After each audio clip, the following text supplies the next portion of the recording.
ఇది నాకు దేవుడు చెప్పిన ఆజ్ఞ. లెక్క చేయనాడు అభివృద్ధి చెందలేడు, పట్టించుకున్నాడు ముందుకెళ్ళాడు. పట్టించుకుంటేనే ముందుకెళ్దాం. మాస్టర్ చెప్పే విషయాలు పిల్లలు పట్టించుకుంటే హోంవర్క్ చేస్తారు, పట్టించుకోలేదనుకోండి హోంవర్క్ ఎలా చేస్తాడు? మాస్టర్ చెప్పేది వినాలి మనం, మాస్టర్ చెప్పినట్టు చెయ్యాలి మనం. అప్పుడు మనలో అభివృద్ధి కలుగుతుంది, విద్యాభివృద్ధి కలుగుతుంది. దేవుడు చెప్పినట్టు చేస్తే మనకి క్షమాభివృద్ధి కలుగుద్ది. దేవుడు అన్నాడు, నేను చెప్పినట్టు చేస్తే నీకు క్షేమం. యెరూషలేమును చూసి బాధపడ్డాడు. యెరూషలేమా, నీవు ఎంత చెప్పినా వినవేంటి నీవు ఈ నీ దినమందైనను సమాధాన సంబంధమైన సంగతులు తెలుసుకుంటే నీకు ఎంతో మేలు అని చెప్పాడు. లూకాసు వార్త 19:42 ఉంటుంది అన్నమాట.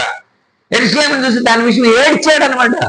యేసు ప్రభు ఆ పట్టణమును సమీపించినప్పుడు దాని విషయమై ఏడ్చి అని ఉంటుంది అక్కడ. ఏడ్చి అన్నాడు, ఈ రోజైనా సరే నేను నీకు ఇచ్చే వాగ్దానాన్ని, నేను నీకు ఇచ్చే మాటని నువ్వు అంగీకరిస్తే నీకెంతో మేలు. అందుకంటున్నాడు ఇక్కడ కూడా, నువ్వు ఆ వాగ్దానాన్ని గుర్తించగలిగితే నిన్ను నేను ప్రతిష్ఠిత జనంగా చేస్తాను. అందుచేత ముందు దేవుడు నాకు ఇచ్చిన వాగ్దానం ఇది, దేవుడు నన్ను బలపరిచిన వాగ్దానం ఇది, దేవుడు నన్ను నడిపిస్తానన్న వాగ్దానం ఇది, దేవుడు నా జీవితానికి కుటుంబానికి ఇచ్చిన వాగ్దానం ఇది అని దేవుని మాటను ముందు మీరు గుర్తించాలి. ఇది దేవుని మాట. ఇప్పుడు మేము మాట్లాడుతున్నాము, మీరు గమనించాలి.